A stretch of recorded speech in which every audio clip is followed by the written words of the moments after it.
PSC ക്രൗണിൻ്റെ പുതിയൊരു വീഡിയോയിലേക്ക് ഏവർക്കും സ്വാഗതം. കഴിഞ്ഞ കുറേ ക്ലാസ്സുകളായിട്ട് നമ്മൾ 10th പ്രിലിംസിൻ്റെ സിലബസ് ബേസ്ഡ് ആയിട്ടുള്ള ക്ലാസ്സുകൾ എടുക്കുകയായിരുന്നു അല്ലേ. എല്ലാ ദിവസവും നമ്മൾ 10th പ്രിലിംസിൻ്റെ സിലബസ് ഓറിയൻറ്റഡ് ആയിട്ടുള്ള ക്ലാസ്സുകൾ എല്ലാ ദിവസവും അപ്ലോഡ് ചെയ്യുന്നുണ്ട്. അപ്പോൾ നിങ്ങൾ കൃത്യമായിട്ട് ചാനൽ ഫോളോ ചെയ്ത് പോകുക.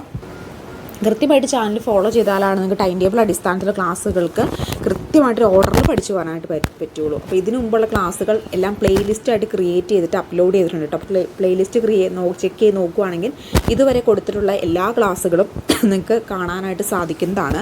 അപ്പോൾ 10th പ്രിലിംസിൻ്റെ ക്വസ്റ്റ്യൻ ബാങ്ക് സെറ്റ് റെഡിയാണ്. അപ്പോൾ നിങ്ങൾക്ക് ആർക്കെങ്കിലും ക്വസ്റ്റ്യൻ ബാങ്ക് വേണമെന്നുണ്ടെങ്കിൽ നൽകുന്നതായിരിക്കും. കൃത്യമായ സിലബസ് ഓറിയൻറ്റഡ് ആയിട്ടുള്ള ക്വസ്റ്റ്യൻ ബാങ്ക് സെറ്റാണ് കേട്ടോ. അത് അത്രയും ഡീറ്റെയിൽ ആയിട്ട് തന്നെ നമ്മളത് ക്വസ്റ്റ്യൻ ബാങ്ക് സെറ്റ് ചെയ്തെടുത്തിട്ടുണ്ട്. അപ്പോൾ 10th പ്രിലിംസ് പഠിക്കുന്ന ഉദ്യോഗാർത്ഥികളോട് ഞാൻ എപ്പോഴും പറയുന്നൊരു കാര്യമാണ്, നിങ്ങൾ previous year question paper work out ചെയ്തിട്ട് വേണം പരീക്ഷയ്ക്ക് പോകാനായിട്ട്. ഈ കഴിഞ്ഞ 3rd സെമസ്റ്റർ LGSൻ്റെ ക്വസ്റ്റ്യൻ പേപ്പർ എടുത്ത് നോക്കിക്കഴിഞ്ഞാൽ LDCന്ന് ഒരുപാട് ചോദ്യങ്ങൾ റിപ്പീറ്റ് ചെയ്ത് ചോദിച്ചിട്ടുണ്ടായിരുന്നു. അപ്പോൾ നല്ലൊരു മാർക്ക് നമുക്ക് previous year question paper answer ചെയ്ത് വർക്കൗട്ട് ചെയ്ത് കഴിഞ്ഞാൽ കിട്ടുന്നതാണ്. അതിൽ 2024 2023 മുൻവർഷ ചോദ്യങ്ങളാണ് നിങ്ങൾ പഠിക്കുക. മുൻവർഷ ചോദ്യപേപ്പറിലാണ് നിങ്ങൾ പഠിക്കേണ്ടത്.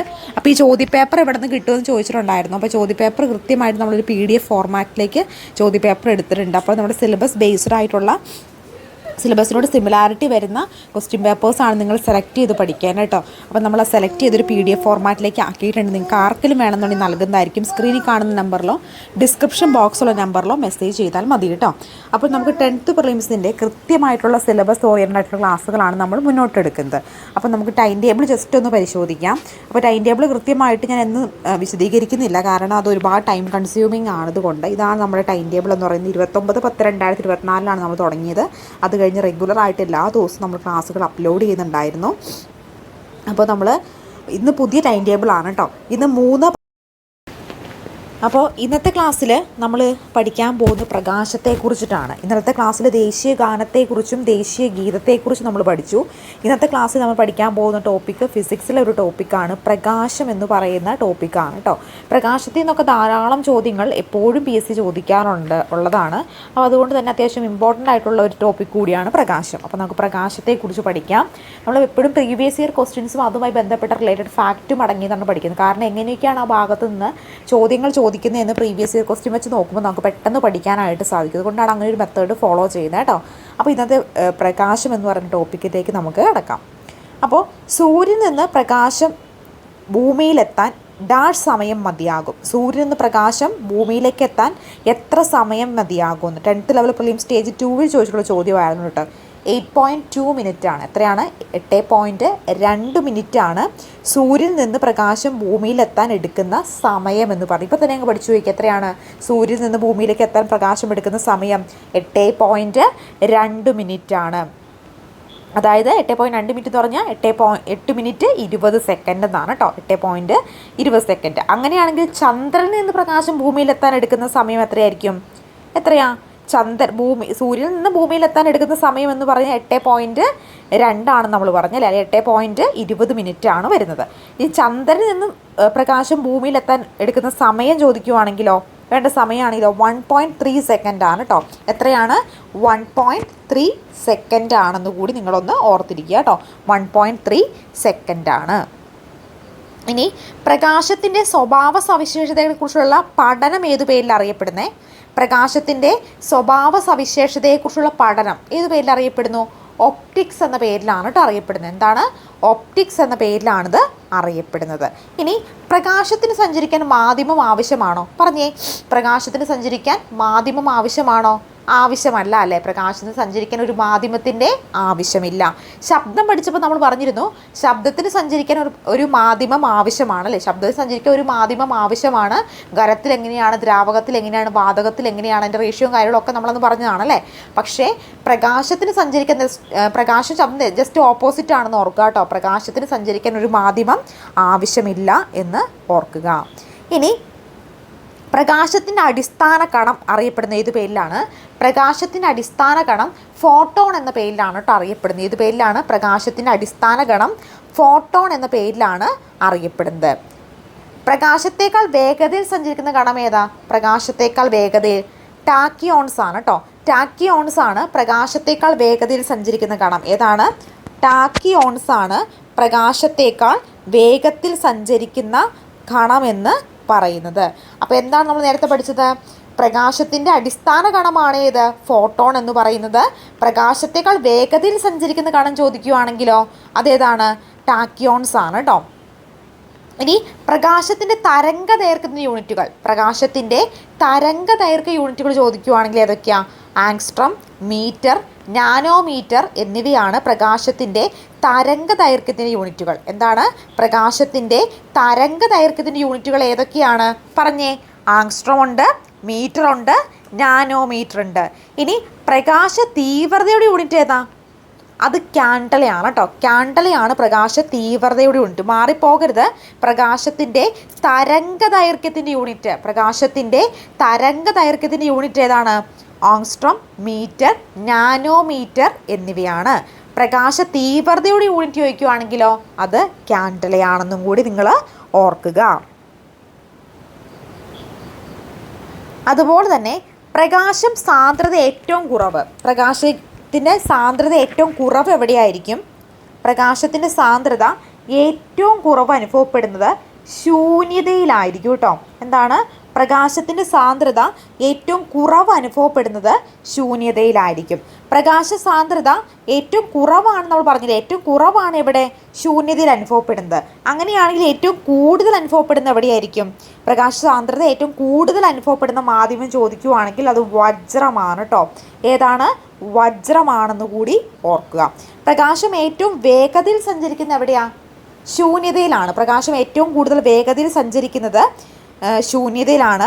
പ്രകാശത്തിൻ്റെ വേഗത ഏറ്റവും കുറഞ്ഞതും വജ്രത്തിൽ തന്നെയാണ് കേട്ടോ. മാറിപ്പോകാതെ ഓർത്തിരിക്കണം. എന്താണ്?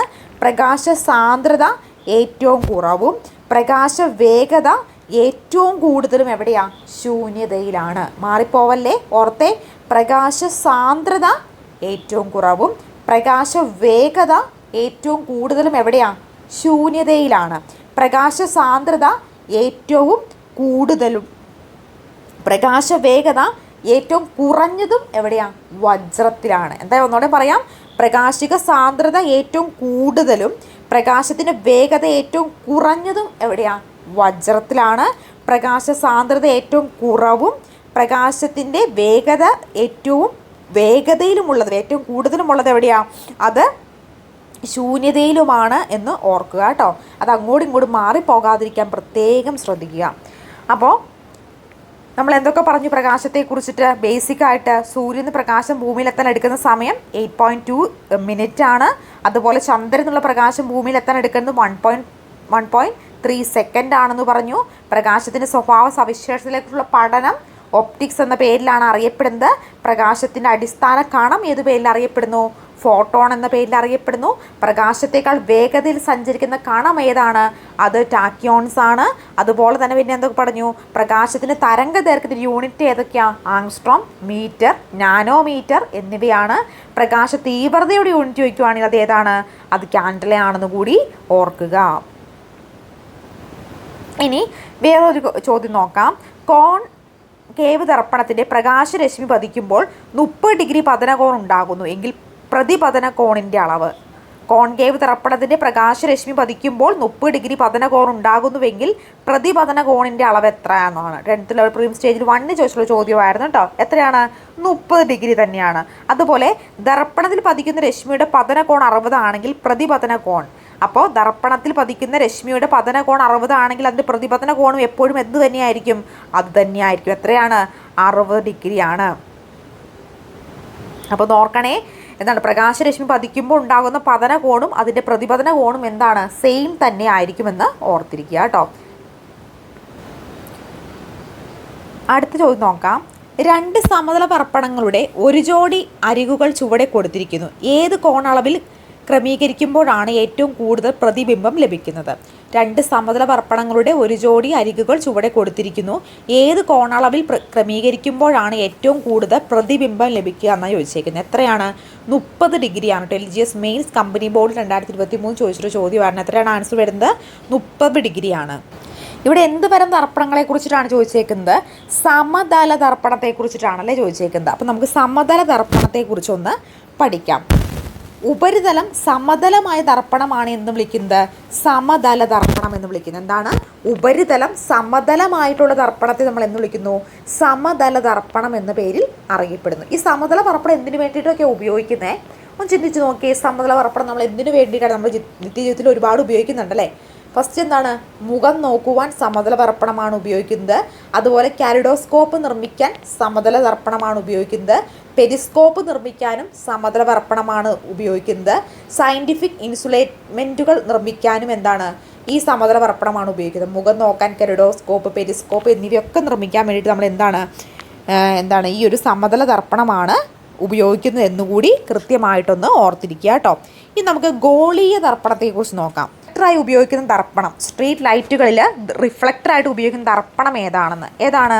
കോൺവെക്സ് ദർപ്പണമാണ് അല്ലേ? സ്ട്രീറ്റ് ലൈറ്റുകളിൽ റിഫ്ലക്ടറായി ഉപയോഗിക്കുന്ന ദർപ്പണമാണ് ഏത്? കോൺവെക്സ് ദർപ്പണം എന്ന് പറയുന്നത്. അടുത്തൊരു ചോദ്യം, വാഹനം ഓടിക്കുമ്പോൾ ഡ്രൈവർക്ക് പിന്നിൽ നിന്ന് വരുന്ന വാഹനങ്ങൾ കാണാൻ ഉപയോഗിക്കുന്ന ദർപ്പണം ഏത്? വാഹനം ഓടിക്കുമ്പോൾ ഡ്രൈവർക്ക് പിന്നിൽ വരുന്ന വാഹനങ്ങൾ കാണാൻ ഉപയോഗിക്കുന്ന ദർപ്പണം ഏതെന്ന് ചോദിച്ചേക്കുന്നത്. ഏതാണ്? കോൺവെക്സ് ദർപ്പണമാണ്. എന്താണ്? കോൺവെക്സ് ദർപ്പണം. അപ്പോൾ ഈ ഗോളീയ ദർപ്പണം എന്ന് പറഞ്ഞാൽ എന്താ? പ്രതിപതന തലം ഗോളത്തിൻ്റെ ഭാഗമായി വരുന്ന ദർപ്പണങ്ങൾ. എന്താണ്? പ്രതിപതന തലം ഗോളത്തിൻ്റെ ഭാഗമായി വരുന്ന ദർപ്പണങ്ങളെയാണ് ഗോളീയ ദർപ്പണങ്ങൾ എന്ന് വിളിക്കുന്നത്. അപ്പോൾ ഈ ഗോളീയ ദർപ്പണങ്ങൾ 2 തരത്തിലുണ്ട്. ഏതൊക്കെ? ഒന്ന് കോൺകേവ് ദർപ്പണവും മറ്റൊന്ന് കോൺവെക്സ് ദർപ്പണവും. എന്തൊക്കെയാണ്? 2 തരത്തിലുള്ള ദർപ്പണങ്ങളുണ്ട്, കോൺവെക്സും അതുപോലെ കോൺകേവ്. എന്താണ് ഗോളീയ ദർപ്പണം എന്ന് പറഞ്ഞാൽ? പ്രതിപതന തലം ഗോളത്തിൻ്റെ ഭാഗമായി വരുന്ന ദർപ്പണം. എന്താണ്? പ്രതിപതന തലം ഗോളത്തിൻ്റെ ഭാഗമായി വരുന്ന ദർപ്പണമാണ് ഗോളീയ ദർപ്പണങ്ങൾ. ഈ ഗോളീയ ദർപ്പണം 2 എണ്ണം ഉണ്ട്, ഒന്ന് കോൺവെക്സും മറ്റൊന്ന് കോൺകേവും. അപ്പോൾ ഈ കോൺവെക്സും കോൺകേവും തമ്മിലുള്ള വ്യത്യാസം അറിഞ്ഞിരിക്കണം. കാരണം ചുവടെ കൊടുത്തിരിക്കുന്നവയിൽ ഇപ്പോൾ നേരത്തെ ചോദിച്ച പോലെ തന്നെ എന്താണ് ഇപ്പം ഇങ്ങനെ ചോദിക്കാം. ഇപ്പോൾ സ്ട്രീറ്റ് ലൈറ്റുകൾ റിഫ്ലക്ടർ ഉപയോഗിക്കുന്ന ദർപ്പണം ഏത്? അത് കോൺവെക്സ് ആണ്. അതുപോലെ വാഹനം ഓടിക്കുമ്പോൾ ഡ്രൈവർക്ക് പിന്നിൽ വരുന്ന വാഹനങ്ങൾ കാണാൻ ഉപയോഗിക്കുന്ന ദർപ്പണം ഏത്? അപ്പോൾ ഇത് 2 ഇതിനകത്ത് വരുന്നത് ഗോളി ദർപ്പണങ്ങളുടെ ഭാഗമായിട്ട് വരുന്നതാണ് ഈ കോൺകേവും കോൺവെക്സും. അപ്പോൾ ഈ കോൺകേവും കോൺവെക്സും എന്തിനു വേണ്ടിയിട്ടൊക്കെയാണ് ഉപയോഗിക്കുന്നത് കൃത്യമായിട്ട് അറിഞ്ഞിരിക്കേണ്ടത് എപ്പോഴും ചോദിക്കാറുള്ള ചോദ്യമാണ് കേട്ടോ. അപ്പോൾ കോൺവെക്സ് ദർപ്പണം എന്തൊക്കെയാണ് ഉപയോഗം? എന്താണ്? നമ്മൾ റിവ്യൂർ മിററായിട്ട് ഉപയോഗിക്കുന്നു. സ്ട്രീറ്റ് ലൈറ്റുകളിൽ റിഫ്ലക്ടറായി ഉപയോഗിക്കുന്നു. സൺഗ്ലാസുകൾ നിർമ്മിക്കാൻ ഉപയോഗിക്കുന്നു. എന്താണ് പറഞ്ഞേ? റിവ്യൂ മിററായിട്ട് ഉപയോഗിക്കുന്നു, സ്ട്രീറ്റ് ലൈറ്റുകളിൽ റിഫ്ലക്ടറായിട്ട് ഉപയോഗിക്കുന്നു, സൺഗ്ലാസുകൾ നിർമ്മിക്കാൻ ഉപയോഗിക്കുന്നു. എന്ത്? കോൺവെക്സ് ദർപ്പണം ഉപയോഗിക്കുന്നുണ്ട്. ഇനി കോൺവെക്സ് ദർപ്പണത്തിൻ്റെ പ്രത്യേകത എന്താ പ്രത്യേകത? പ്രതിപതന തലം പുറത്തേക്ക് ഉന്തി നിൽക്കുന്ന ഗോളീയ ദർപ്പണങ്ങൾ. എന്താണ്? പ്രതിപതന തലം പുറത്തേക്ക് ഉന്തി നിൽക്കുന്ന ഗോളീയ ദർപ്പണങ്ങളാണ് ഏത്? കോൺവെക്സ് ദർപ്പണം എന്ന് പറയുന്നത്. അതുപോലെ ചെറുതും മിഥ്യയും നിവർന്നതും കൂടുതൽ വിസ്തൃതി ലഭ്യമാകുന്നതുമായ പ്രതിബിംബം. ചെറുതും മിഥ്യയും നിവർന്നിക്കുന്നതും കൂടുതൽ വിസ്തൃതി ലഭിക്കുന്നതുമായിട്ടുള്ള പ്രതിബിംബം കൂടിയാണ് ഈ കോൺവെക്സ് ദർപ്പണത്തിൻ്റെ മറ്റൊരു പ്രത്യേകത. ഇനി കോൺകേവ് ദർപ്പണത്തിൻ്റെ ഉപയോഗങ്ങൾ ഏതൊക്കെയാണ്? ഷേവിംഗ് മിററായിട്ട് ഉപയോഗിക്കുന്നു, ടോർച്ചിലെ റിഫ്ലക്ടറായി ഉപയോഗിക്കുന്നു, സോളാർ കുക്കറിൽ ഉപയോഗിക്കുന്നു, സിനിമ പ്രൊജക്ടറുകളിൽ ഉപയോഗിക്കുന്നു, മേക്കപ്പ് മിററായി ഉപയോഗിക്കുന്നു, ഡോക്ടറുമായി ഉപയോഗിക്കുന്ന ഹെഡ്ലൈറ്റിൽ ഉപയോഗിക്കുന്നു, കാറിലെ ഹെഡ്ലൈറ്റിലൊക്കെ എന്ത് ഉപയോഗിക്കുന്നുണ്ട്? കോൺകേവ് ദർപ്പണം ഉപയോഗിക്കുന്നുണ്ട്. അപ്പോൾ താഴെ പറയുന്നവയിൽ ഷേവിംഗ് മിറർ എന്ത് തരത്തിലുള്ള ദർപ്പണമാണ്? എന്താണ്? കോൺകേവ് ദർപ്പണമാണ്. അപ്പോൾ കോൺകേവ് ആണോ കോൺവെക്സ് ആണോ? കുറച്ച് സമയത്ത് താഴെ പറയുന്നവ ആ ദർപ്പണം എന്തിനു ഉപയോഗിക്കുന്നു? വാഹനം ഓടിക്കുന്ന ഡ്രൈവർ പിന്നെ നിൽക്കുന്ന വരുന്ന വാഹനങ്ങൾ കാണാൻ ഉപയോഗിക്കുന്ന ദർപ്പണം ഏത്? അല്ലെങ്കിൽ എന്താണ്? ഡോക്ടർ ഹെഡ്ലൈറ്റ് ഉപയോഗിച്ച് രോഗിയെ പരിശോധിക്കുന്നു. ആ സമയത്ത് ആ ഒരു ഹെഡ്ലൈറ്റ് കാണപ്പെടുന്ന ദർപ്പണം ഏതാണെന്ന് വേണമെങ്കിൽ ചോദിക്കാം അല്ല. എങ്ങനെയാണ് ആ ചോദ്യം കോൺകേവിലും കോൺവെക്സിലും സാധാരണ ചോദിക്കുന്നത്. അപ്പോൾ കോൺകേവ് എന്തിനു വേണ്ടി ഉപയോഗിക്കുന്നു, കോൺവെക്സ് എന്തിനു വേണ്ടി ഉപയോഗിക്കുന്നു എന്ന് അറിഞ്ഞിരുന്നാലാണ് അതിൻ്റെ ആൻസർ നമുക്ക് ചെയ്യാൻ പറ്റുള്ളൂ. അപ്പോൾ കോൺവെക്സ് ദർപ്പണം എന്തൊക്കെയാണ് ഉപയോഗം? റിവ്യൂ മിറർ, സ്ട്രീറ്റ് ലൈറ്റുകളിൽ റിഫ്ലക്ടർ, സൺ ഗ്ലാസുകൾ നിർമ്മിക്കാം. 3 കാര്യങ്ങളാണ് പ്രധാനമായിട്ടും കോൺവെക്സിൽ വരുന്നത് കേട്ടോ. ഏതൊക്കെയാണ്? റിവ്യൂ മിറർ, സ്ട്രീറ്റ് ലൈറ്റുകൾ റിഫ്ലക്ടർ, സൺ ഗ്ലാസുകൾ നിർമ്മിക്കാൻ കോൺവെക്സ് ദർപ്പണമാണ് ഉപയോഗിക്കുന്നത്. ഇനി കോൺകേവ് ആണെങ്കിലോ shaving mirror, torch reflector, solar cooker, cinema പ്രൊജക്ടറുകളിൽ, മേക്കപ്പ് മിററിൽ, ഡോക്ടർമാർ ഉപയോഗിക്കുന്ന ഹെഡ്ലൈറ്റിൽ, കാറിലെ ഹെഡ്ലൈറ്റിലൊക്കെ എന്താണ്? കോൺകേവ് ദർപ്പണമാണ് ഉപയോഗിക്കുന്നത്. ഇനി കോൺകേവ് ദർപ്പണത്തിൻ്റെ പ്രത്യേകത എന്തൊക്കെയാണ്? പ്രതിപതന തലം അകത്തോട്ട് കുഴിഞ്ഞ ഗോളീയ ദർപ്പണങ്ങൾ. പ്രതിപതന തലം അകത്തോട്ട് കുഴിഞ്ഞ ഗോളീയ ദർപ്പണങ്ങളാണ്. പ്രതിബിംബം യഥാർത്ഥവും മിഥ്യയും നിവർന്നതും തല കീഴായത് വസ്തുവിൻ്റെ അതേ വലിപ്പം, വസ്തുവിനേക്കാൾ വലുത്, വസ്തുവിനേക്കാൾ ചെറുത് എന്നിവയൊക്കെ ആകാനുള്ള സാധ്യത ഉണ്ട്. അപ്പോൾ കൃത്യമായിട്ട് ആ ഉപയോഗം എന്താണെന്ന് ഓർക്കുക കേട്ടോ. അപ്പോൾ ഈ കോൺകേവ് ദർപ്പണമായാലും കോൺവെക്സ് ദർപ്പണമായാലും ഗോളീയ ദർപ്പണത്തിൻ്റെ ഭാഗമായിട്ട് വരുന്നതാണെന്ന് കൂടി കൃത്യമായിട്ടൊന്ന് ഓർത്തിരിക്കുക. ഇനി നമ്മൾ ഈ ഒരു പ്രകാശവുമായി ബന്ധപ്പെട്ട് ഏറ്റവും പ്രധാനപ്പെട്ട് പഠിക്കാനുള്ള ഈ ഒരു കോൺവെക്സ് ദർപ്പണം, ബേസിക് ആയിട്ടുള്ള പ്രകാശത്തെക്കുറിച്ചും അതുപോലെ കോൺവെക്സും കോൺകേവും പ്രധാനപ്പെട്ടതാണ്. അതുകൂടാതെ ഏറ്റവും പ്രധാനപ്പെട്ട് വരുന്ന മറ്റു കാര്യങ്ങളാണ് ഈ ഒരു പ്രകാശവുമായി ബന്ധപ്പെട്ട പ്രകാശ പ്രതിഭാസങ്ങൾ എന്ന് വരുന്നത്. പ്രകാശ പ്രതിഭാസങ്ങൾ ഏതൊക്കെയാണ് എല്ലാവർക്കും അറിയാമായിരിക്കും അല്ലേ? അപവർത്തനം, പൂർണ്ണാന്തരിക പ്രതിഫലനം, പ്രകീരണം എന്നൊക്കെ പറയുന്നത് എന്താണ്? അതൊക്കെ നമ്മുടെ മഴവില്ല്, വിസരണം, ഇതൊക്കെ എന്താണ്? പ്രകാശ പ്രതിഭാസങ്ങളാണ് കേട്ടോ. ആ പ്രകാശത്തെക്കുറിച്ചൊരു ഇൻട്രോ നമ്മൾ ആദ്യമേ പറഞ്ഞല്ലേ. അതുകൂടാതെ കോൺവെക്സും കോൺകേവും ഓർത്തിരിക്കുക. പിന്നെ പ്രധാനപ്പെട്ടതാണ് പ്രകാശ പ്രതിഭാസങ്ങൾ. പ്രകാശ പ്രതിഭാസങ്ങളിൽ നിന്നും ധാരാളം ചോദ്യങ്ങൾ ചോദിക്കാറുണ്ട് അല്ലേ. ഒരു ചോദ്യം നോക്കിക്കേ. പ്രകാശം ഒരു മാധ്യമത്തിൽ നിന്ന് വ്യത്യസ്തമായ മറ്റൊരു മാധ്യമത്തിലേക്ക് കടക്കുമ്പോൾ അതിൻ്റെ പാതയ്ക്ക് വ്യതിയാനം സംഭവിക്കുന്നു. ഈ പ്രതിഭാസത്തിന് പറയുന്ന പേരെന്തെന്ന് ചോദിച്ചേക്കണം. ഗാന്ധി ബോർഡ് LDC പ്രിലിം സ്റ്റേജിൽ 1 ചോദിച്ചിട്ടുള്ള ചോദ്യമായിരുന്നു കേട്ടോ. പ്രകാശം ഒരു മാധ്യമത്തിൽ നിന്ന് വ്യത്യസ്തമായ മറ്റൊരു മാധ്യമത്തിലേക്ക് കടക്കുമ്പോൾ അതിൻ്റെ പാതയ്ക്ക് എന്ത് സംഭവിക്കുന്നു? വ്യതിയാനം സംഭവിക്കുന്നു. ഈ പ്രതിഭാസത്തിന് പറയുന്ന പേരെന്ത്? ഈ പ്രതിഭാസത്തിന് പറയുന്ന പേരാണ് അപവർത്തനം. എന്താണത്? അപവർത്തനം.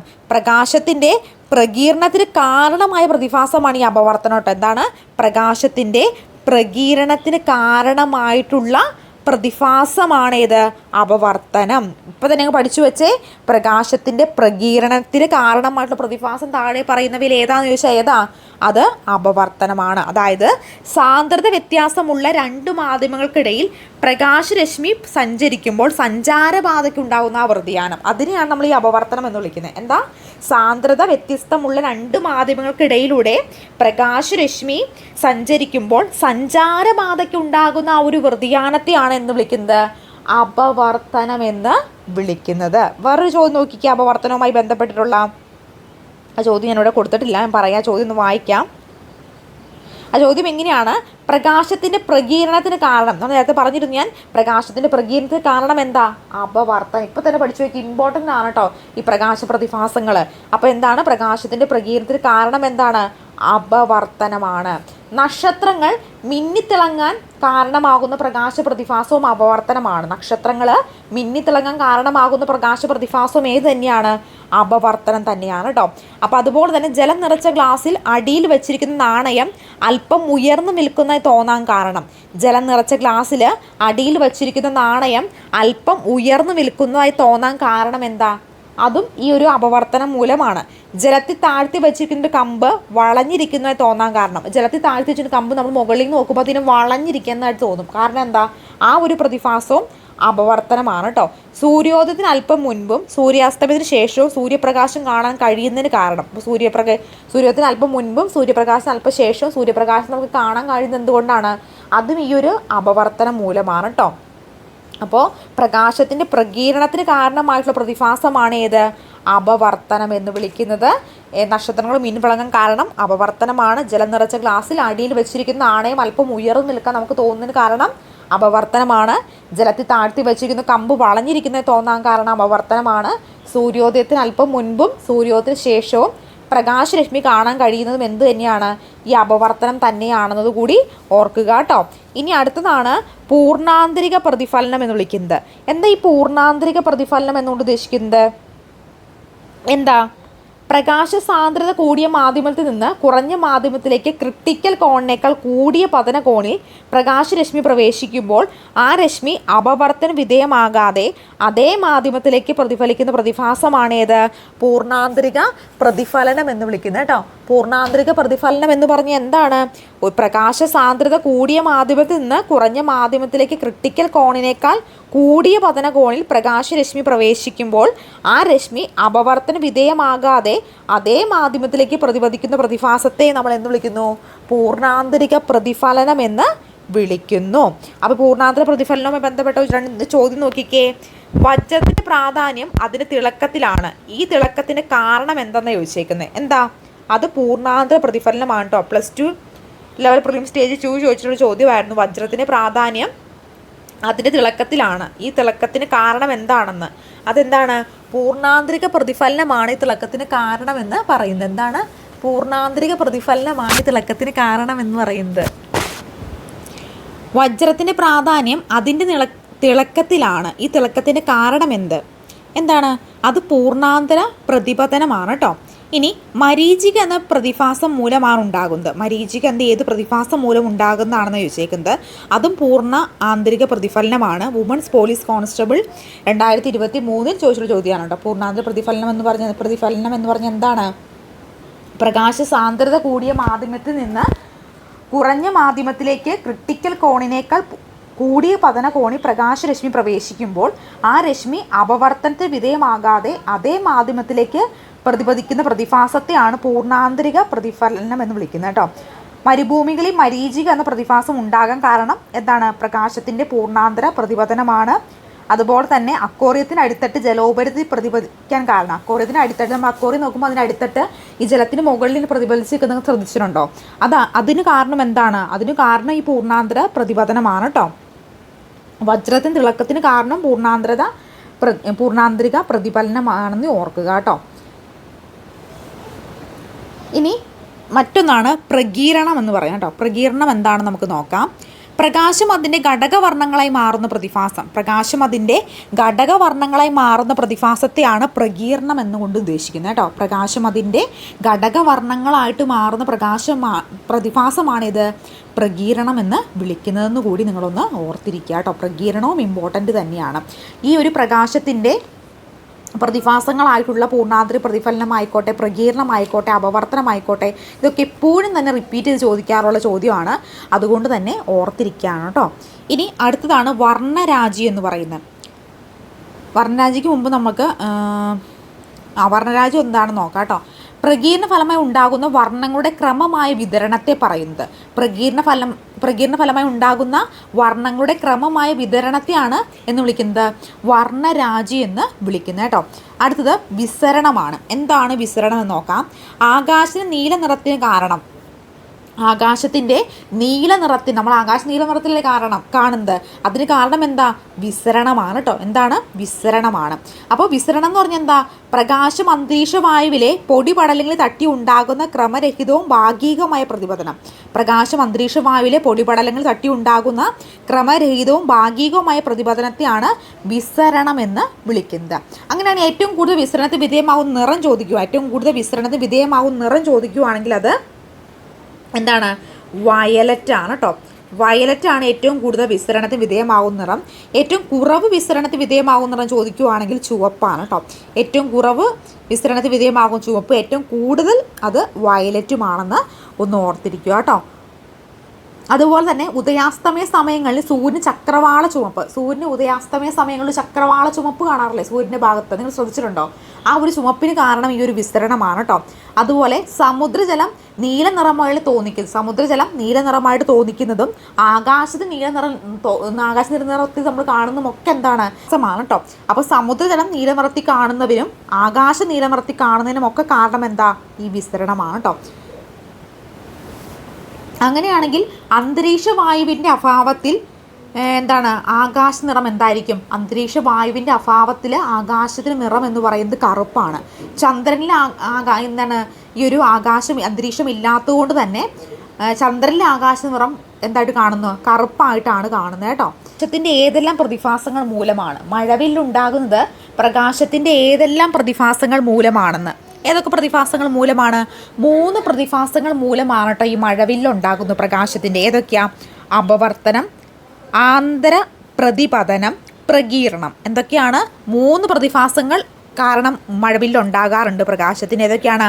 1 അപവർത്തനം, ആന്തര പ്രതിപതനം, പ്രകീരണം എന്ന് പറയുന്ന 3 പ്രതിഭാസങ്ങളും മഴവിലുണ്ടാകുന്നതിന് കാരണമാകാറുണ്ട്. ഇനി വേണേൽ ഇങ്ങനെയും ചോദിക്കാം. താഴെ പറയുന്നവയിൽ മഴവിലുണ്ടാകുന്നതിന് കാരണമാകുന്ന പ്രകാശ പ്രതിഭാസം ഏത്? പ്രകീരണം, ടിൻഡൽ പ്രഭാവം, വിസരണം, പ്രതിഫലനം. അങ്ങനെയും ചോദിക്കാം. അങ്ങനെയാണെങ്കിൽ 3 ഏതാണോ ഓപ്ഷൻ കൊടുത്തേക്കുന്നത് അത് റൈറ്റ് തിരഞ്ഞെടുക്കാം. 3 പ്രതിഭാസങ്ങൾ മഴവിലുണ്ടാകുന്നതിന് കാരണമാകുന്നുണ്ട് പ്രകാശത്തിൻ്റെ. ഏതൊക്കെയത്? അപവർത്തനം, ആന്തര പ്രതിപതനം, പ്രകീരണം എന്നിവയാണ് കേട്ടോ അത്. ഇനി ഒരു ദ്വിതീയ മഴവിൽ വയലറ്റ് നിറത്തിൻ്റെ വ്യതിയാന കോൺ എത്ര? ഒരു ദ്വിതീയ മഴവില്ലിൽ വയലറ്റ് നിറത്തിൻ്റെ വ്യതിയാന കോൺ അളവ് എത്ര എന്ന് ചോദിച്ചിരിക്കുന്നത് ഓഫീസ് അറ്റൻഡൻറ്റ് 2021 ചോദിച്ചൊരു ചോദ്യമായിരുന്നു കേട്ടോ. 54.2 ഡിഗ്രിയാണ്. എത്രയാണ്? 54.2 ഡിഗ്രിയാണ്. താഴെ പറയുന്നവയിൽ മഴവിൽ ഉണ്ടാകുന്നതിന് കാരണമായ പ്രകാശത്തിൻ്റെ ഏത് പ്രതിഭാസമാണ്? മഴവിൽ ഉണ്ടാകുന്നതിന് കാരണമായിട്ടുള്ള പ്രകാശത്തിൻ്റെ ഏത് പ്രതിഭാസമാണെന്ന് ഏതാ? ആന്തരിക പ്രതിഫലനം മഴവിലുണ്ടാകാൻ കാരണമാകുന്നുണ്ടോ? ഉണ്ടല്ലേ.